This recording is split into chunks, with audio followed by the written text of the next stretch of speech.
Et c'est parti. Yo les petits potes, c'est Mirbox, j'espère que vous allez bien. Aujourd'hui on se retrouve pour une toute nouvelle vidéo. Une vidéo qui va sortir de l'ordinaire, une vidéo que je n'ai pas du tout l'habitude de faire sur cette chaîne YouTube. D'ailleurs vous l'avez remarqué, parce que j'ai une casquette. Et oui, quand j'ai une casquette, et bah... Ouais non, ça c'était de la merde. Bon du coup les petits potes, avant de commencer la vidéo, je vais vous expliquer pourquoi j'ai eu cette idée. Parce que c'est pas que c'est un petit peu bizarre sinon, mais un petit peu quand même. Alors, en gros, j'étais en français. Et on parle en ce moment de Victor Hugo et tout. Et on lisait le livre de Victor Hugo nommé Le jour d'un dernier condamné, ou enfin le dernier jour d'un condamné, enfin un truc comme ça quoi, t'as capté. Et pour ceux qui l'ont pas lu, en gros je vous fais l'histoire vite fait.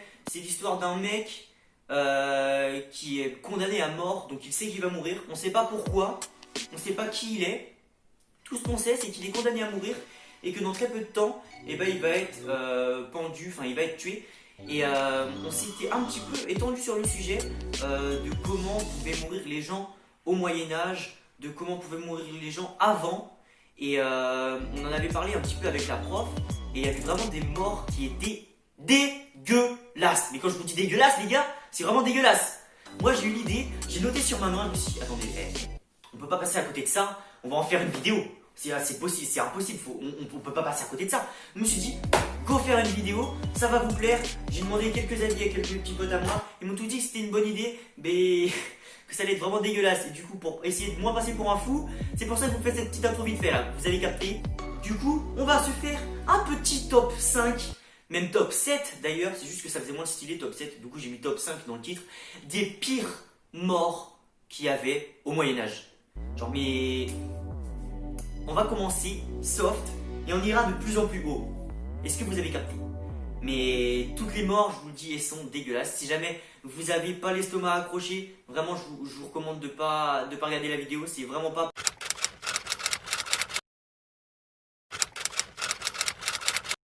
Première mort, les amis. Vous la connaissez sûrement si jamais vous avez vu la série Viking. Là, vous êtes en train de vous dire, ouais, je vois de laquelle il parle. Vous avez compris, c'est l'aigle de sang.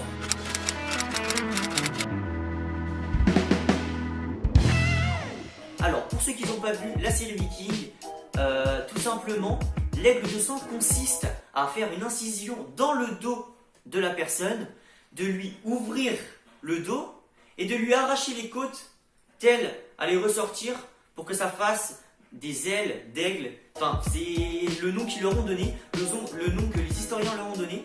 Ils n'étaient pas tous d'accord sur la manière exacte de comment ça se passait réellement, mais ils étaient tous d'accord sur un point, c'est qu'on incisait le dos et qu'on arrachait les côtes comme ça. Il y avait plusieurs variantes, mais comme je vous l'ai dit, on n'est pas vraiment sûr de comment ça s'est passé pour de vrai. C'est bon, t'as compris à quel point ça va être dégueulasse? Deuxième mort terrible, et bah les gars, ça va être l'empalement. Alors oui, là vous me dites, bah ça va mourir empalé, c'est pas non plus un truc de malade. Sauf que les gars, au Moyen-Âge et dans les temps avant, ils étaient très inventifs quand fallait tuer des gens. Ils se faisaient vraiment chier à un point pour enlever une vie qui était plutôt assez incroyable. Aujourd'hui, pour tuer quelqu'un, tu lui plantes un produit mortel, il n'y a aucune souffrance et le mec il meurt direct. Au Moyen-Âge, celui qui faisait le plus souffrir, c'était un mec fort, c'était le plus intelligent. Le but, c'était de faire souffrir les gens, ok? Et quand je vous dis ça, c'est par rapport à ce que je vais vous lire tout de suite. L'empalement, les gars.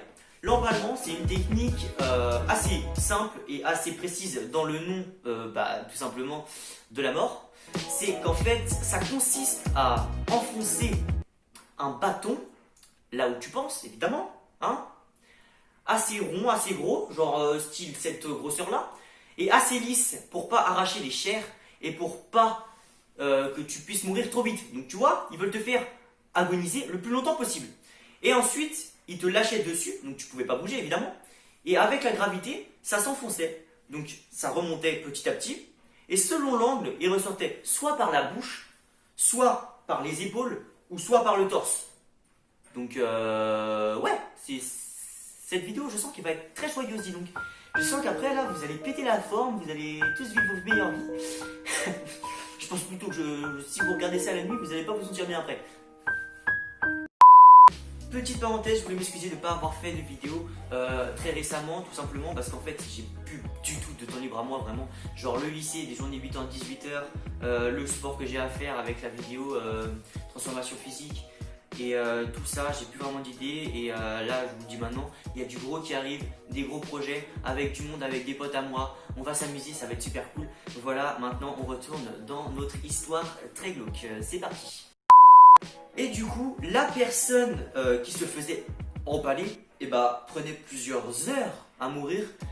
Évidemment, c'était très désagréable, c'était pas agréable de mourir empalé, puisque vous vous doutez bien que le bout de bois n'a pas pris le meilleur chemin pour pouvoir t'empaler. Donc quand ça ressortait par la bouche déjà, pour respirer, t'avais du mal.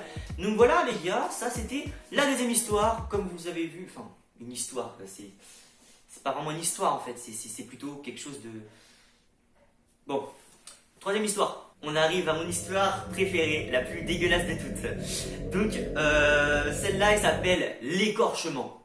Alors, comme le nom l'indique, vous devez bien vous douter que ça va pas être très gai tout ça.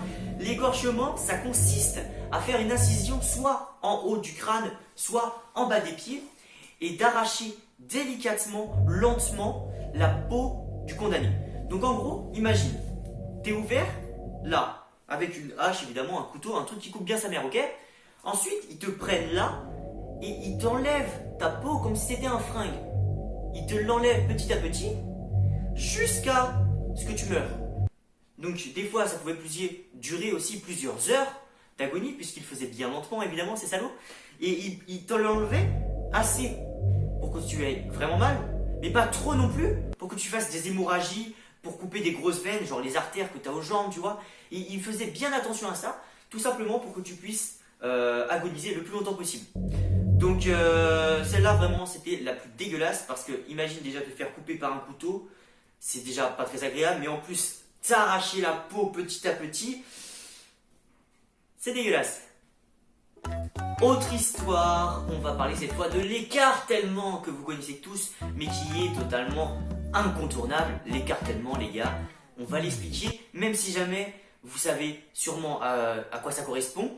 J'avais envie d'en parler tout simplement parce que c'était dans les morts, tout simplement, quand j'ai recherché, ça retombait très souvent. La mort de l'écartèlement les gars, c'est pas très foufou, c'est pas très gai non plus. En fait, déjà, ça demande énormément de moyens. Il faut des chevaux, 4, 2 pieds, 2 aux mains. Si jamais tu n'avais plus de mains, il te l'attachait à la tête. Une corde, évidemment assez solide. Et ils attachaient à ces extrémités de la corde des chevaux ou les éléphants. Bon, je pense plutôt que c'était plus souvent des chevaux parce qu'un éléphant, putain la vache. Imagine un éléphant toi. Et surdoser les moyens.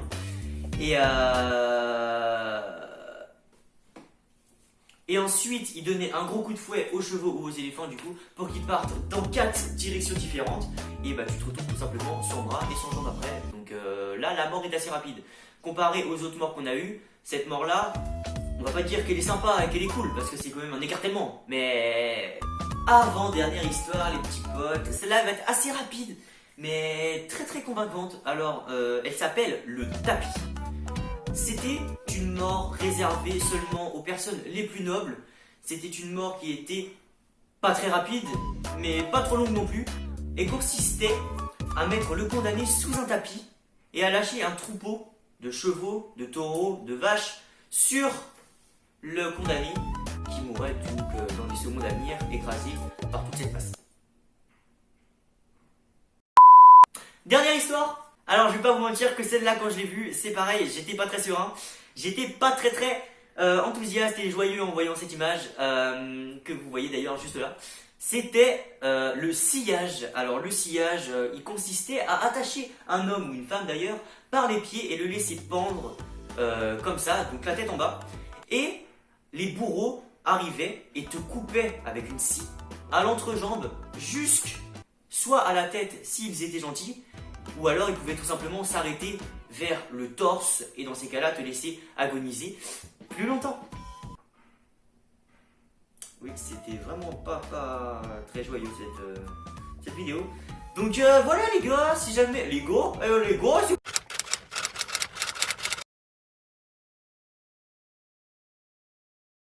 donc voilà, c'était tout pour cette vidéo, assez rapide j'imagine. assez intense, que ce soit au niveau des émotions que vous avez dû ressentir. Tout le monde a dû se barrer à la première histoire, il ne doit d'ailleurs plus rester personne ici. Mais si jamais vous êtes resté sur la fin de la vidéo, dans ces cas-là, n'hésitez pas à dire la phrase « Je ne suis pas mort et j'en suis heureux ». Donc voilà les gars, on se quitte là-dessus. Passez une bonne nuit, passez une bonne journée. Ciao tout le monde et à la prochaine. Beau gosse.